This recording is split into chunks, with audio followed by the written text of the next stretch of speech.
नाही, खरोखर तसं पाहिलं तर एक आनंदाची अभिमानाची गोष्ट पक्षासाठी आहे की आदरणीय शरदचंद्रजी पवार साहेबांचं महाराष्ट्रामध्ये जे गारुड हे प्रकर्षानं पाहायला मिळतंय. विशेषतः 2 जुलैला गेल्या वर्षी जेव्हा पक्षामध्ये उभी फूट पडली होती आणि त्यानंतर 40 आमदार गेल्यानंतर काय होणार असा अनेकांनी प्रश्न विचारला होता. आज खरं तर आदरणीय पवारसाहेबांचे कार्यकर्ते म्हणून अभिमानानं आम्ही सांगू शकतो की 40 गेले, पण तब्बल 1600 इच्छुकांचे अर्ज विधानसभेला जर येत आहेत तरी आदरणीय पवारसाहेबांवर महाराष्ट्राचा किती ठाम विश्वास आहे ही गोष्ट यातून समोर येते.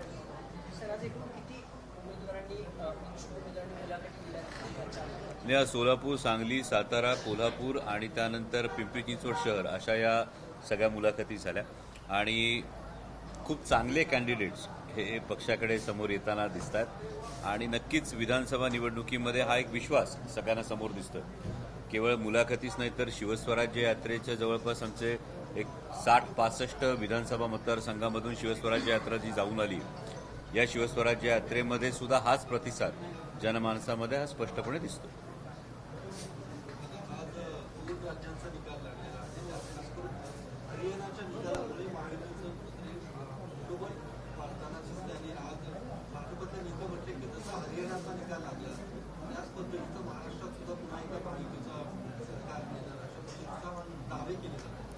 मला वाटतं महायुतीतले महाराष्ट्रातले नेते हे स्वतःचा आत्मविश्वास वाढवण्याचा प्रयत्न करतात. मूळ फरक आहे, हरियाणामध्ये महायुती नव्हती, हरियाणामध्ये भारतीय जनता पक्ष लढला, त्या भारतीय जनता पक्षाकडे काही नेतृत्व होती. महाराष्ट्रामध्ये भारतीय जनता पक्षाचं नेमकं नेतृत्व कोण करणार याविषयी संभ्रम नसता तर कदाचित केंद्रीय गृहमंत्र्यांना वारंवार महाराष्ट्रात येऊन बैठका घ्याव्या लागल्या नसत्या. ही एक वस्तुस्थिती.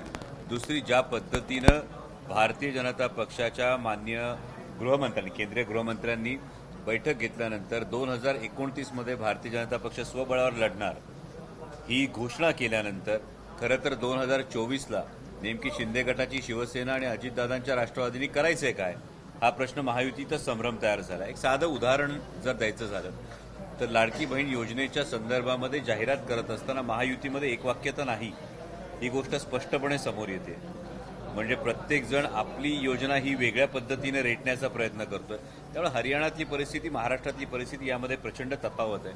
आणि दुसरी फार महत्त्वाची गोष्ट आहे, महाराष्ट्राच्या निवडणुकीतला जो सगळ्यात महत्त्वाचा डिसायडिंग फॅक्टर असणार आहे तो आदरणीय शरदचंद्रजी पवारसाहेब असणार आहे, माननीय उद्धवसाहेब ठाकरे असणार आहे. काँग्रेसची जी ताकद या लोकसभा निवडणुकीमध्ये दिसली हे विधानसभा निवडणुकीत सुद्धा हरियाणात झालं तसं महाराष्ट्रात होईल असं महायुतीच्या नेत्यांना वाटत असेल तर ते महायुतीचे नेते स्वतःचा आत्मविश्वास वाढवण्यासाठी स्वतःला दिलासा देण्याचा प्रयत्न करतात.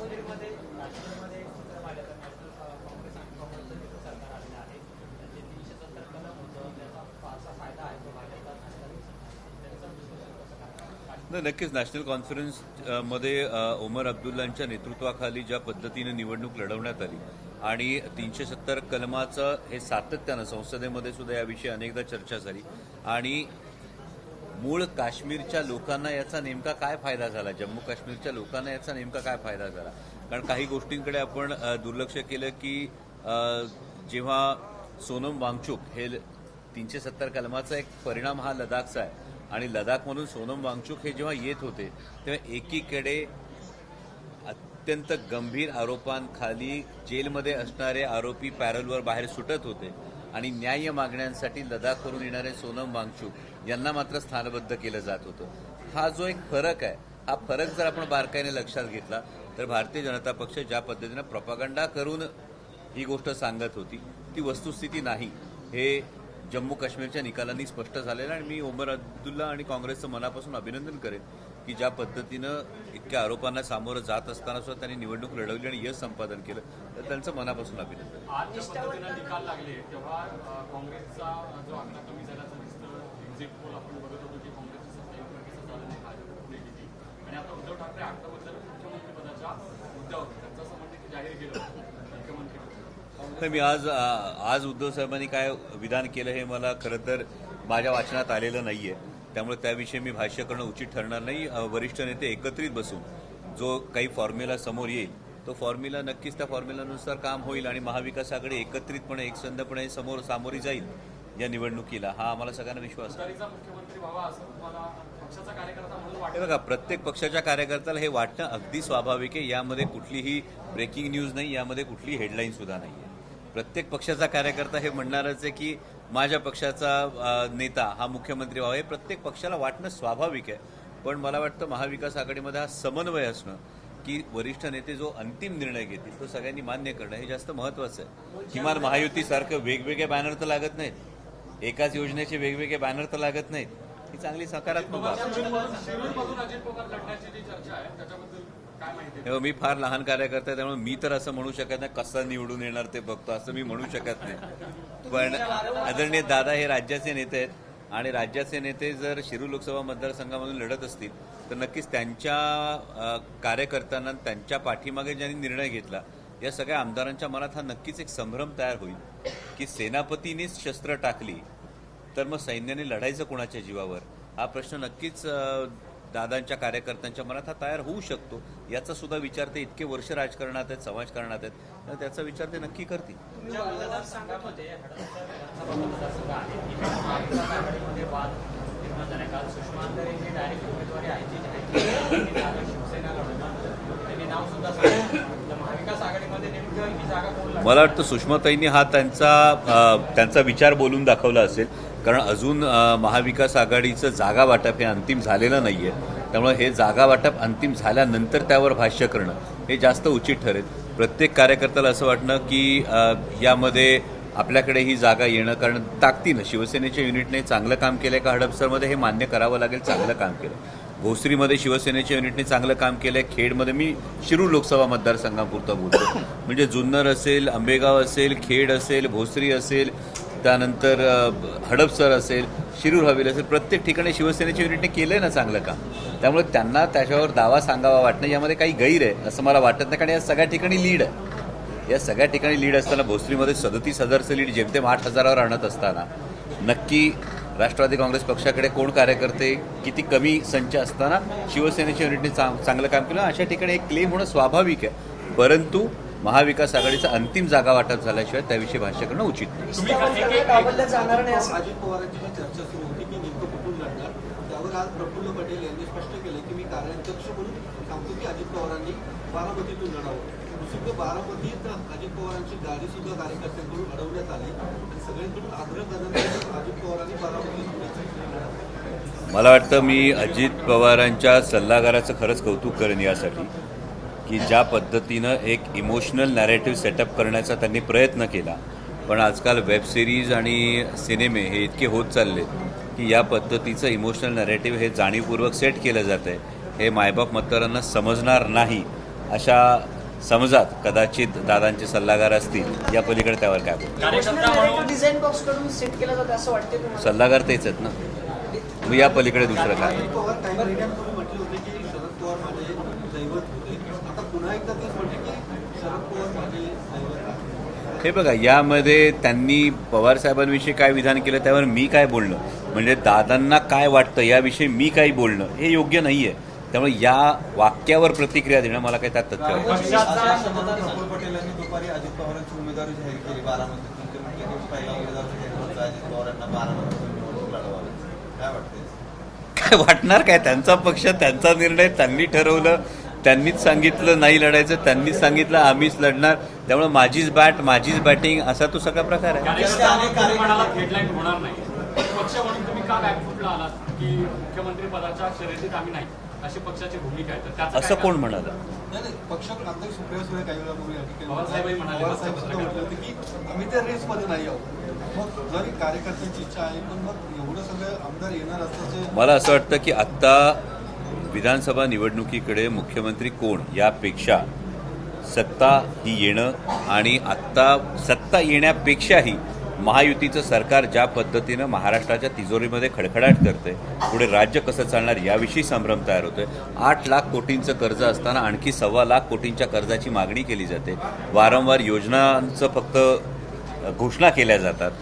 महाराष्ट्रातल्या कंत्राटदारांवर सुद्धा ही परिस्थिती आलेली आहे की 40,000 कोटींचं जवळपास देणं हे महाराष्ट्र शासनाची थकबाकी आहे. या सगळ्या परिस्थितीमध्ये राज्य सुरळीत चालण्यासाठी हे जे भ्रष्टाचारी आणि अविचारानं काम करणारं महायुतीचं सरकार हे जाणं जास्त गरजेचं आहे. त्यामुळे मला वाटतं प्राधान्य कशाला दिलं पाहिजे, तर हे जे आत्ताचं सरकार आहे, जे महाराष्ट्राचा स्वाभिमान दिल्लीच्या पायांवर गहाण टाकतंय, या सरकारला, महायुतीच्या सरकारला हद्दपार करणं हे प्राधान्य. जे मित्रपक्ष काँग्रेस आणि उद्धव ठाकरे हे मात्र ऐकायला तयार नाही. उद्धव ते ठाकरे अडून आहेत. सातत्याने मुख्यमंत्री आणि चेहरा देण्याची भाषा केली जाते. कुठेतरी दबाव टाकताना तिथं दोन्ही पक्षांवर मला असं वाटतं त्याच्यामध्ये कोणताही दबाव नाही. याच्यामध्ये निवडणुकीला सामोरं जाणं, महायुतीचं सत्तेतलं सरकार जे आहे, महाराष्ट्राच्या स्वाभिमानासाठी, महाराष्ट्राच्या भल्यासाठी हे सरकार हद्दपार करणं ही प्रायोरिटी आहे. त्यामुळे त्या प्रायोरिटीकडून मला वाटतं इतर कुठेही लक्ष देण्याची आवश्यकता नाही. निष्ठावंतांना डावललं जाणार नाही असं तुम्ही आणि ताई आधीपासून सांगत होता. 2 प्रश्न. एक, आता जे इंदापूरचं असं किंवा राज्यात इतर ठिकाणी जे पक्षप्रवेश होत आहेत त्यावेळी तुम्ही स्वतः निष्ठावंतांशी बोलताय का, आणि मग त्यांच्यावरती जो अन्याय होतो तो कसा दूर करणार? हे अनेक ठिकाणी निष्ठावंतांशी चर्चा करून हे निर्णय घेण्याचा वारंवार हा प्रयत्न होतो आणि त्यामध्ये निष्ठावंतांना न्याय देत असताना हा न्याय देण्याचा कसोशीनं प्रयत्न हा होणार आहे. कारण गेले वर्षभर ज्या पद्धतीनं, ज्या स्थित्यंतरातून पक्ष जात होता, तेव्हा ज्या निष्ठावंतांनी पक्षाचा झेंडा हा खांद्यावर ठेवला त्यांना विसरून चालणार नाही, हे आमचं प्राधान्य आहे. तुमच्या मतदारसंघातले किती जण म्हणजे अजित पवारांच्या सोबतचे जे आमदार आहेत, मंत्री आहेत, ते तुमच्या संपर्कात आहेत असं तुमच्या थ्रू पवार साहेबांना असं काही चालू आहे? माझ्या थ्रू असं कोणतंही कोऑर्डिनेशन असं सुरू नाही आहे. पण केवळ अजित पवारांच्या पक्षातले नाही, इतरही पक्षांमधले अनेक आमदार हे आदरणीय पवारसाहेबांच्या संपर्कात आहे. माझ्या मतदारसंघातून माझ्या थ्रू असं कुठलाही संपर्क नाही. त्यामुळे आधीच्या प्रश्नाला मी जास्त प्राधान्य देईन की निष्ठावंतांना विसरून मला चालणार. कार्यकर्ते पाठवत आहेत ते इकडं पवार साहेबांना भेटण्यासाठी. नाही, मला असं वाटतं की यामध्ये जसं मी म्हणालो तसं ज्यांनी गेले वर्षभर निष्ठेनं संकटाच्या काळात साथ दिली त्यांचा विचार होणं, त्यांचा विचार घेणं आणि त्यांना विश्वासात घेणं हे जास्त गरजेचं आहे. काल इंदापूरच्या सभेत साहेबांनी सांगितलं की इंदापूरला येताना एक फोन आला, साहेब असाच कार्यक्रम 14 तारखेला घ्यायचा आहे. फलटणचा जो कार्यक्रम आहे तो रामराजे निंबाळकरांसाठीच असेल हे कन्फर्म मानून चालायचं का? कारण मला वाटतं साहेबांनी विधान केलं. साहेब याविषयी अधिक विस्तृतपणे सांग. तुम्हाला पण नाही, कारण तुम्ही या सगळ्या प्रोसेसमध्ये आहेत. नाही, मी 14 तारखेला मला तरी मी शिवस्वराज्य यात्रेसाठी बाहेर आहे, त्यामुळे मला त्या कार्यक्रमाची कल्पना नाही. त्याविषयी साहेब सांगतील ते जास्त योग्य ठरेल. फलटणच्या पुढे कुठं 30 जे साहेब सांगितले, एक 2-3 असे जिल्हे. मला वाटतं आपण लोकसभेच्या वेळी सुद्धा मला हे अनेकदा हा प्रश्न विचारत होता, पुढे कुठे? तर पुढे 100% महाराष्ट्राच्या सत्तेपर्यंत आहे. त्यामुळे त्यासाठी पुढे जाऊ.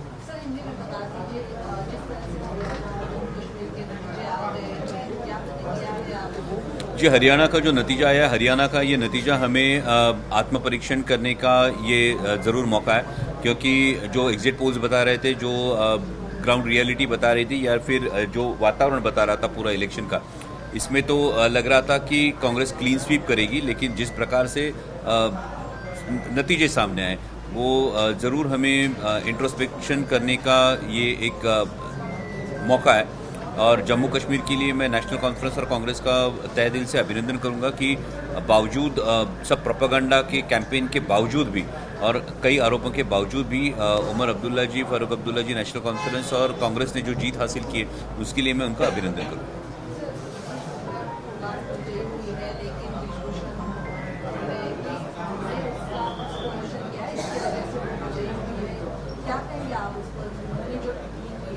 ब्रिजभूषण जी की एक टिप्पणी बहुत ही दुर्भाग्यपूर्ण टिप्पणी भी मैंने पढ़ी कि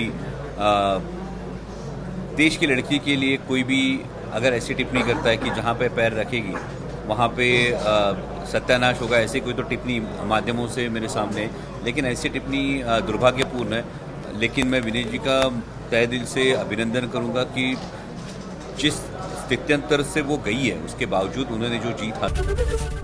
एबीपी माझा, उघडा डोळे बघा नीट.